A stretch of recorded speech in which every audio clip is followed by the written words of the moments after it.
Grazie all'approvazione del bilancio consolidato degli anni 21, 22 e 23 da parte del Consiglio Comunale di Porto Empedocle svoltosi ieri sera, potranno essere stabilizzati 56 lavoratori comunali, prossima tappa i lavoratori ASU. Agrigento senza segnaletica stradale, con i sottopassaggi chiusi, il Codacons denuncia rischi per pedoni e automobilisti. Conclusa al CTS di Canicattì la visita pastorale dell'Arcivescovo Damiano. Personale della Regione ha approvato il piano di assunzioni, in 3 anni circa 1400 nuove unità. L'assessore Savarino annuncia il potenziamento dell'ARPA Sicilia con un finanziamento di 2 milioni di euro. Il Presidente della Repubblica Sergio Mattarella raggiunge i 10 anni di mandato presidenziale, gli auguri del Presidente della Regione Renato Schifani. Operazione antidroga a Siracusa, telefonini e droga nel carcere di Gazzi a Messina. Si è conclusa con una cerimonia e concorso Un poster per la pace organizzato dal Lions Club Agrigento Valle dei Templi.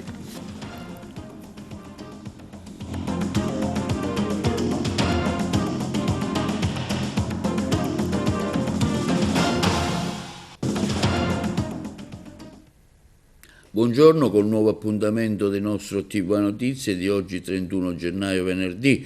Ieri sera si è riunito il Consiglio Comunale di Porto Empedocle grazie all'approvazione del bilancio consolidato degli anni 21, 22 e 23 si sono potuti stabilizzare 56 lavoratori precari del comune empedoclino. La prossima tappa saranno i lavoratori ASU. Ne abbiamo parlato con il sindaco di Porto Empedocle, Martello. Sindaco, allora ieri sera seduta del Consiglio Comunale, arrivano buone notizie per la contabilità, i precari possono stare tranquilli. Ci aggiorni? Sì, dopo quasi 2 anni e mezzo finalmente siamo riusciti ad approvare nell'arco di un paio di giorni, il 29 e il 30, i rendiconti 2021, 22 e 23 e i consolidati 2021, 22 e 23. Indispensabili da una parte per dare finalmente seguito a quello che per 25 anni è stato un precariato e quindi dipendenti che anno per anno non riuscivano a sapere quale fine avrebbero fatto, e finalmente abbiamo messo un punto fermo a quello che è la loro stabilizzazione. Infatti sono ormai lavoratori a tempo indeterminato di questo comune. Si è fatto qualcosa di importante, tenete conto che sono trascorsi quasi più di 25 anni mantenendo una condizione ed una situazione lavorativa che ritengo da terzo mondo. Non si possono tenere per 25 anni lavoratori a tempo determinato che hanno costruito su quel lavoro una famiglia, aspettative e aspirazioni. Finalmente siamo arrivati a mettere un punto fermo. Dall'altra parte, in questo modo riusciamo a sbloccare trasferimenti attualmente bloccati al Ministero e quindi daremo una boccata d'ossigeno alle casse comunali. Questo è il preludio all'uscita da un tunnel che ha visto la città di Porto Empedocle passare da una città che è stata fortemente al centro di questa provincia, ma che negli ultimi anni purtroppo è caduta in una condizione di grande disagio e di grandi difficoltà economiche. Quindi stiamo cercando e abbiamo fatto quindi già un risanamento dal punto di vista economico, stiamo quasi uscendo da questo tunnel che ci ha portato diciamo nelle condizioni in cui attualmente si trova. Per il futuro stiamo lavorando cercando di far ripartire la macchina amministrativa e di dare agli altri 16 lavoratori che sono gli ASU, anche a loro da qui a breve una stabilizzazione. C'è stata un'ampia partecipazione al Consiglio? Questo è un dato che rammarica me, ma ritengo che debba rammaricare l'intera città, perché purtroppo alcuni consiglieri comunali, soprattutto quelli di minoranza, che capisco ci possiamo dividere e dibattere su punti che riguardano la città ma che non abbiano un'importanza particolare, ma quando si discute di punti importanti come quella del destino di 56 dipendenti comunali e della vita, sopravvivenza dell'ente comune e quindi della città di Porto Empedocle, hanno disertato, ognuno con una motivazione diversa, i consigli comunali del 29 e del 30. Quindi Il mio grazie va ai consiglieri comunali di maggioranza. Mi dispiace, sarebbe stata per i consiglieri di opposizione il momento per far capire che su problemi importanti non si ci divide ma si ci unisce. Purtroppo questo non è avvenuto. Mi rammarico, speriamo che in futuro possano avere la capacità e l'intelligenza di capire che su temi importanti bisogna unirsi. Ecco, come si guarda al futuro, Sindaco? Stiamo lavorando e stiamo programmando per tutta una serie di attività e di interventi che saranno messi in campo da qui a breve. Ritengo che le condizioni e il tempo ci darà alla fine ragione, perché purtroppo mettere mano a questo comune da 2 anni e mezzo a questa parte non è stato facile, ne eravamo consapevoli, però adesso cominciamo a vedere la luce e quindi siamo ottimisti per quanto riguarda il futuro della città di Porto Empedocle. Soddisfazione viene espressa per la decisione del TAR di Palermo sulla decisione di negare l'autorizzazione al nuovo impianto di trattamenti dei rifiuti a Montallegro da parte dell'ex deputato Sodano. Apprendo con grande soddisfazione che il TAR di Palermo ha annullato le autorizzazioni per la realizzazione dell'impianto di trattamento e recupero della frazione organica da raccolta differenziata a Montallegro, accogliendo il ricorso presentato dal Comune. Questa sentenza rappresenta una vittoria della giustizia, della verità e della determinazione dei cittadini. Lo afferma l'ex deputato del Movimento 5 Stelle Michele Sodano. La sentenza, continua, ha riconosciuto che l'impianto non rispettava la distanza minima di 3 km dal centro abitato, come previsto dalla normativa vigente. Per oltre 20 anni, la comunità di Montallegro ha dovuto convivere con l'inquinamento e le preoccupazioni per le gravi conseguenze sanitarie legate alla presenza della discarica. Abbiamo denunciato l'allarmante incidenza di tumori nella zona, chiedendo a gran voce che venisse fatta luce sulle possibili correlazioni tra i rifiuti e l'aumento dei casi di malattie oncologiche. Nel settembre 2022 ho portato questa battaglia a Montecitorio, insieme alla Pro Loco e al sindaco di Montallegro, per dare risonanza nazionale a una situazione che è stata vergognosamente ignorata da tutta la classe politica siciliana. Anche oggi trovo surreale che non ci sia un singolo commento su questa vittoria della legalità da parte dell'assessore al territorio ambiente, l'agrigentina Giusy Savarino. È un trionfo, conclude, storico per la comunità di Montallegro. Continueremo a vigilare affinché questa sentenza venga rispettata e a lavorare per garantire uno sviluppo sostenibile e rispettoso dell'ambiente per la nostra comunità. Progetto strade sicure, Agrigento senza segnaletica orizzontale, con i sottopassaggi pedonali chiusi. Il Codacons denuncia il rischio per pedoni e automobilisti. Strisce pedonali invisibili, carreggiati senza delimitazione e parcheggi disordinati sono solo alcuni degli elementi che rendono il traffico cittadino un pericolo costante, mentre sottopassaggi che dovrebbero consentire l'attraversamento sicuro restano ancora chiusi e inutilizzati. In una nota trasmessa alla stampa, il Codacons di Agrigento chiede all'amministrazione comunale cittadina di attivarsi per la realizzazione di un piano straordinario di rifacimento della segnaletica orizzontale, partendo dalle strisce pedonali, la delimitazione di carreggiate, la riapertura dei sottopassaggi pedonali, insomma un cronoprogramma trasparente degli interventi pubblicato sul sito del Comune per informare i cittadini e l'uso immediato delle risorse disponibili senza ulteriori ritardi per garantire sicurezza e ordine sulle strade. Il Codacons comunica inoltre che se entro 15 giorni l'amministrazione comunale non darà risposte concrete, presenterà un esposto alle autorità competenti per omissione di atti d'ufficio e mancata tutela della sicurezza pubblica. Conclusa a Canicattì la visita al CTS dell'arcivescovo di Agrigento Damiano. Ce ne parla il collega Pino Barbara. Dottore Vetro, quale significato assume la visita di oggi di Sua Eccellenza l'Arcivescovo di Agrigento qui al CTS? Il significato è quello che ci ha detto il Vescovo. Lui ha detto che ci voleva incontrare gli operatori e i ragazzi, le persone che usufruiscono del servizio che è del CTS. Noi pensiamo che questo volere conoscere è un segno di volere anche come si dice, appropriarsi per tutta la comunità del progetto che noi portiamo avanti, che non è un progetto nostro, ma un progetto della comunità. Lui si fa interprete della comunità, in questo caso della comunità pastorale e anche oltre, di riappropriarsi di questo progetto che non è il nostro. Noi gestiamo un servizio che è di tipo ambulatoriale, un servizio che è di tipo domiciliare.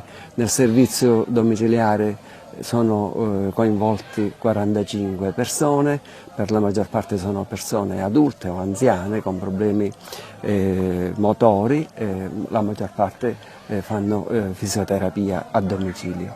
Nel servizio ambulatoriale abbiamo 85 persone, per la maggior parte sono bambini, ragazzi e ci sono anche degli adulti.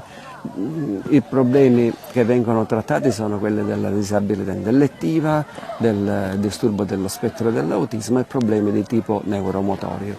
E quindi il trattamento è di tipo fisioterapico, logopedico, psicomotorio e vi è anche un supporto di tipo medico, psicologico e sociale, proprio per garantire il rapporto con le varie agenzie del territorio. Ecco, il centro si pone come un centro aperto alla comunità e questa è l'occasione per dire è un'attività aperta alla comunità, alle proposte della comunità, alle esigenze della comunità. Ci saranno presenti, oggi abbiamo il piacere di dire che saranno presenti anche persone che sono state in trattamento, che hanno finito il loro percorso riabilitativo e rientrano, tra virgolette, a fare la normale attività che fanno tutte le altre persone.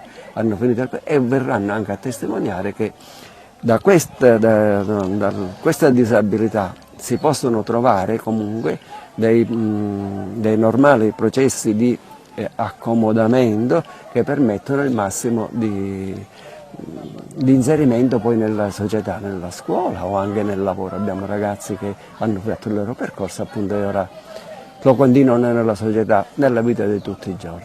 Ed è questo il significato grosso e noi pregheremo il Vescovo di pregare per noi per continuare in questo progetto. In buona sostanza far toccare con mano al capo della Chiesa Agrigentina questa splendida realtà che corrisponde al nome di Centro Terapia e Studi che opera sul territorio. Che opera sul territorio, sì. La sua è la migliore conclusione di questo breve incontro, sì, è questo il significato. Sua Eccellenza, oggi si conclude questa visita pastorale che ha visto la sua presenza nella nostra città. Finora che bilancio possiamo tracciare? Ma stasera con il pellegrinaggio e come dire anche così con il giubileo della forania concludo la visita pastorale qui appunto nella forania di Canicattì. Sono stati giorni di grazia, di incontri, di preghiera, utili per guardando avanti, e cioè alla fine della visita pastorale della diocesi che è prevista per il dicembre 2025, poter presentare un programma pastorale per gli anni a venire. Ogni incontro è unico perché sono incontri di persone, ci si arricchisce, si impara qualcosa e si consegnano delle indicazioni.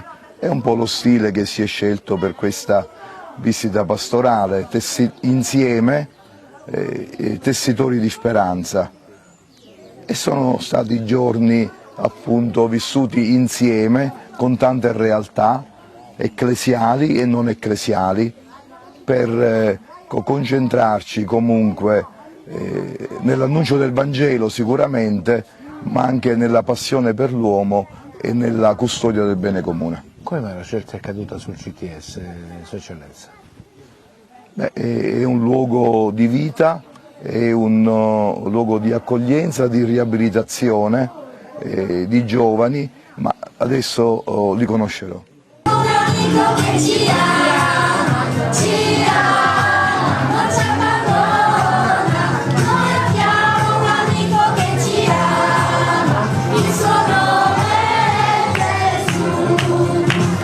Personale approvata in giunta regionale la revisione del piano per il governatore Schifani.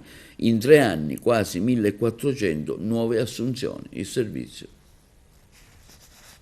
Saranno 1348 i nuovi assunti nella regione siciliana tra dirigenza e comparto che dal 2025 al 2027 andranno ad integrare le fila dell'organico dell'amministrazione svuotato negli ultimi anni dai pensionamenti e dal blocco delle assunzioni.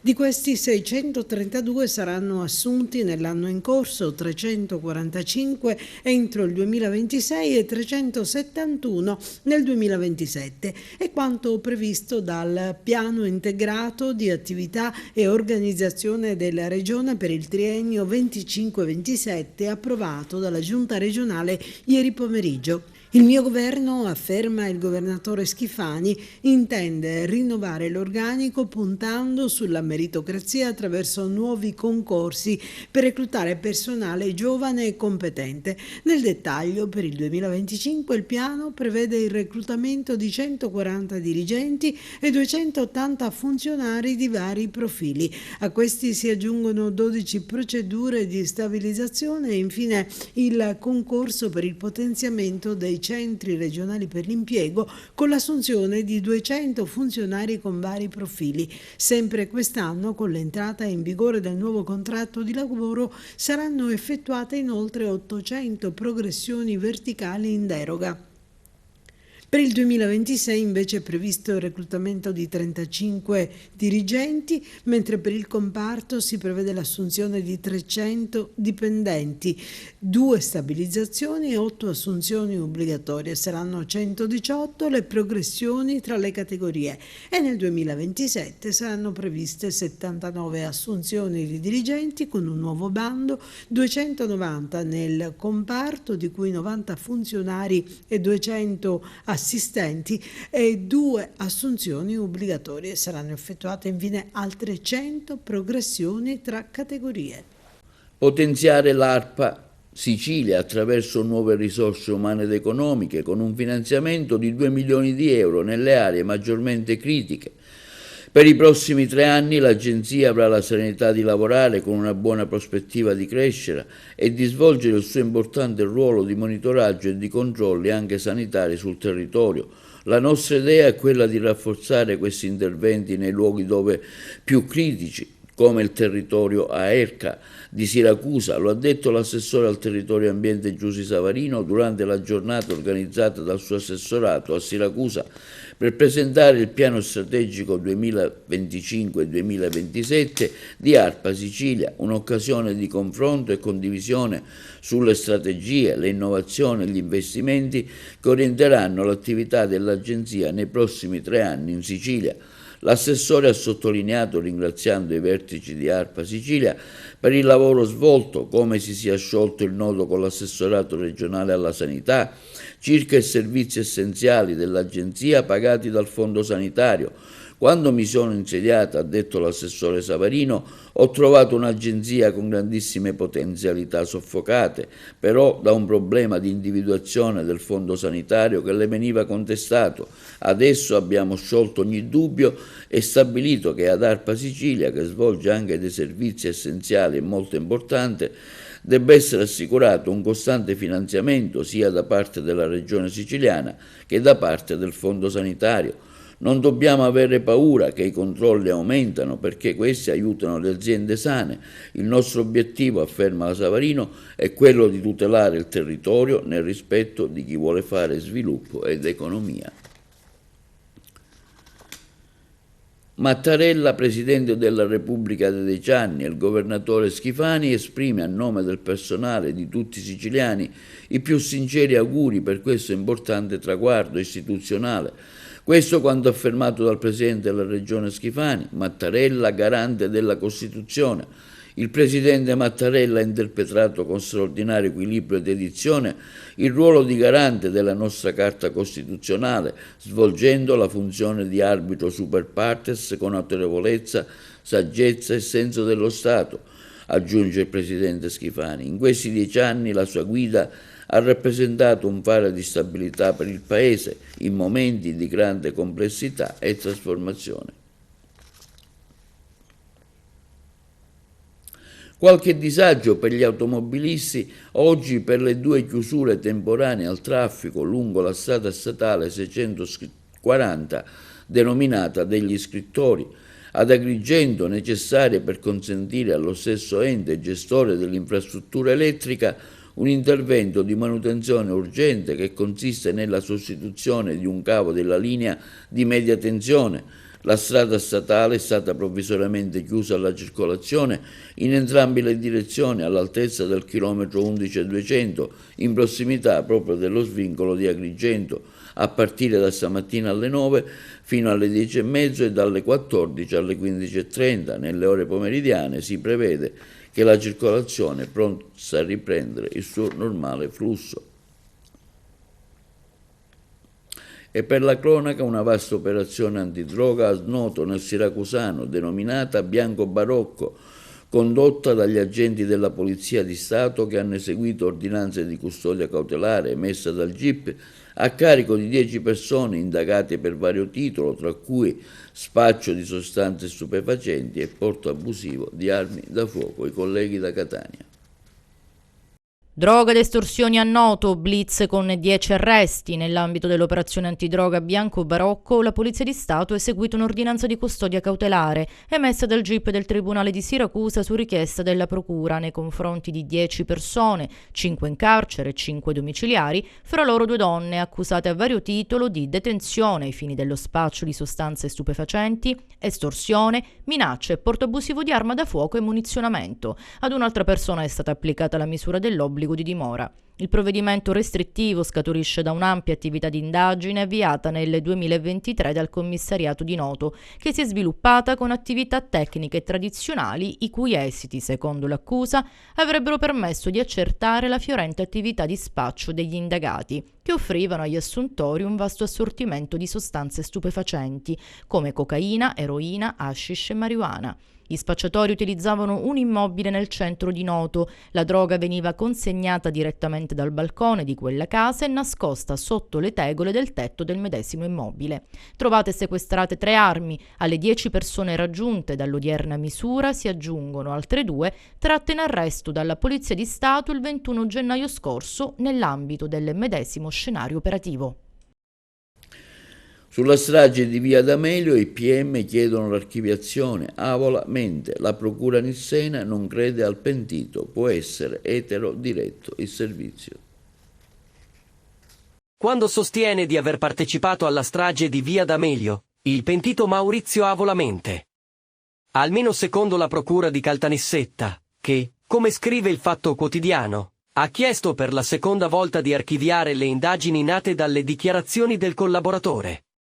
In un provvedimento di 42 pagine il procuratore Salvatore De Luca e l'aggiunto Pasquale Pacifico scrivono che quanto emerso non può che far propendere per la totale falsità del narrato e confermano il sospetto che Avola possa essere eterodiretto. Oltre alla portata oggettivamente falsa e calunniosa, infatti, i PM sottolineano ancora una volta che le dichiarazioni del pentito sembrano orientate a precludere ogni ulteriore possibile sviluppo investigativo rispetto alle piste emerse in plurimi dibattimenti, del coinvolgimento nella fase ideativa ed esecutiva delle stragi di soggetti esterni a Cosa Nostra.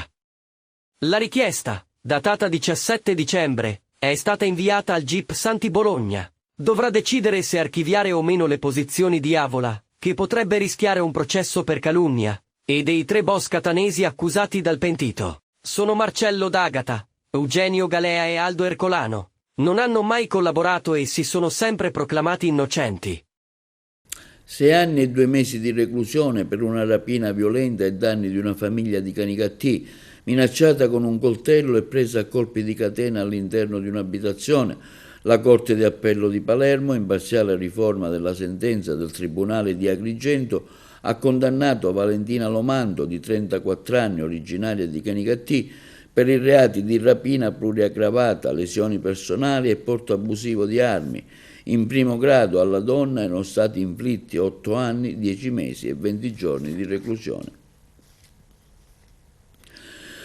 Telefonini e droga nel carcere di Gazzi a Messina, eseguite perquisizioni ad agenti e detenuti. I colleghi. I carabinieri del nucleo investigativo del Comando Provinciale di Messina, in collaborazione con il nucleo investigativo centrale del Corpo di Polizia Penitenziaria, hanno dato esecuzione a una serie di perquisizioni all'interno dell'Istituto Penitenziario di Gazzi, su mandato della Procura distrettuale. Le perquisizioni, comprese quelle personali, hanno riguardato anche aree esterne alla struttura carceraria. L'inchiesta ha coinvolto un totale di 21 detenuti e 9 agenti di polizia penitenziaria in servizio presso la casa circondariale di Messina. In aggiunta sono stati sottoposti ad indagine altri 4 soggetti attualmente liberi o agli arresti domiciliari nell'ambito di procedimenti separati. In totale sono 34 le persone sotto inchiesta. Le indagini si concentrano su un gruppo accusato di aver messo in atto un sistema per introdurre all'interno del carcere dispositivi mobili e sostanze stupefacenti, avvalendosi della collaborazione di alcuni agenti di polizia penitenziaria. Grazie alle attività preliminari di investigazione è stato possibile ricostruire una rete di comunicazioni telefoniche tra detenuti e l'esterno, nonché traffici di droga tra i carcerati. La Procura ha scelto di diffondere la notizia con l'intento di evitare che il caso venisse trattato in modo eccessivamente sensazionalistico, con il rischio di danneggiare l'immagine delle persone che operano con serietà e competenza all'interno dell'ambito penitenziario, ma anche per tutelare gli stessi indagati, impedendo la diffusione di informazioni errate. Alluvione a riposto, in fase avanzata la messa in sicurezza dei torrenti esondati, sopralluogo dell'autorità di bacino. Procedono spediti a riposto in provincia di Catania gli interventi di messa in sicurezza dei torrenti Jungo e Babbo Cozzi, al centro di gravi criticità idrogeologiche evidenti da anni, ma rese ancora più cristalline dopo gli eventi alluvionali dello scorso 13 novembre. Devo dire che qui l'impresa, insieme col coordinamento della Protezione Civile, il direttore dei lavori appunto è un ingegnere della Protezione Civile, sono stati velocissimi a mettere in sicurezza, intanto viste le previsioni meteo che c'erano per il 17 di gennaio, fortunatamente in tempo sono riusciti a mettere in sicurezza l'alveo e adesso spediti stanno rimuovendo tutta la tubazione che era interrata, probabilmente riusciranno a toglierla tutta. Qui purtroppo si devono fare i conti anche con la sommorgenza che non può superare per legge i 500.000 euro di lavori, quindi chiaramente spenderanno tutta la somma e faranno il massimo. Poi successivamente si presenterà un progetto all'autorità di bacino e alla protezione civile insieme col comune di Giarre per poter completare poi l'opera chiaramente in previsione di alluvioni che potrebbero arrivare sicuramente non nell'immediato. Iniziamo da qui, dal torrente Babbo, questi interventi chiaramente che dovranno ridurre tutta quella problematica che abbiamo ben visto il 13 novembre, questo come tanti altri torrenti. È importante, siamo tutte le istituzioni interessate, siamo qui presenti, iniziamo da qui per programmare sempre in giornata interventi in altri siti, in altri torrenti, per cui che ben venga quando le istituzioni sono perentoriamente attive ed esecutive, soprattutto quando si tratta di questi interventi. Possiamo intervenire su più fasi. C'è una fase d'emergenza che verrà gestita nell'immediato e una fase diciamo a medio termine che deve essere programmata per interventi strutturali sui corsi d'acqua. Quello che noi oggi possiamo fare nell'immediato è avviare attività di manutenzione ordinaria e straordinaria sui corsi d'acqua, e questa è una cosa che viene fatta nell'immediato. Poi diciamo, come dicevo prima, a breve termine occorre trovare quelle risorse che inquadrino una soluzione a scala di bacino. Linea alla regia per la pubblicità.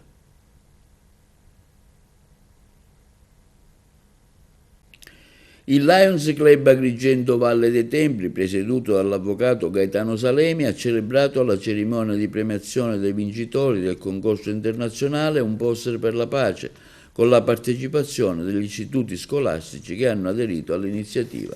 Le interviste a Salemi e a Pira.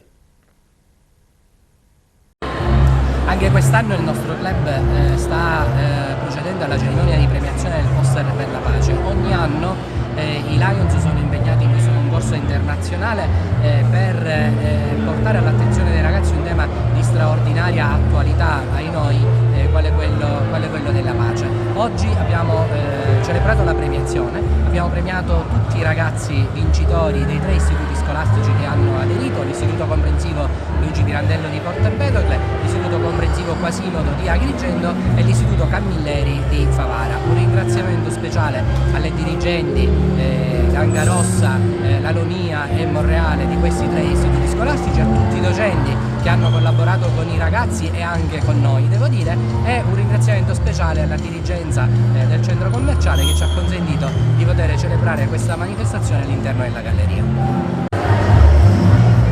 Oggi è stato un momento molto bello perché parlare di pace mentre c'è la guerra in vari paesi del mondo, dove ragazzi della stessa età di quelli che sono stati premiati perdono la vita oppure combattono, è una testimonianza di valori alti che possono anche riguardare gli adolescenti. Il lavoro fatto dalle scuole è veramente encomiabile, ma anche il Lions Club con questo impegno costante, annuale, vuole dare testimonianza di un messaggio che deve essere sempre un messaggio di pace contro una guerra ingiusta e che nessuno vuole. I miei complimenti al Lions Club Valle dei Templi, a tutti i club della zona 26 che si sono adoperati per questo poster della pace e hanno lanciato messaggi positivi.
E questo è tutto per TV Notizie di oggi. Vi ricordiamo che i programmi della nostra emittente si possono vedere in tutta Italia sul canale 268 del digitale terrestre Smart TV, in streaming sul sito www.televideoagrigento.tv e il telegiornale sul canale 93 di Video Sicilia alle 15 alle 20 e replica la mattina alle 9. Inoltre i nostri servizi possono essere visionati sul canale YouTube di Televideo Agrigento. E questo è tutto e vi auguriamo una buona serata.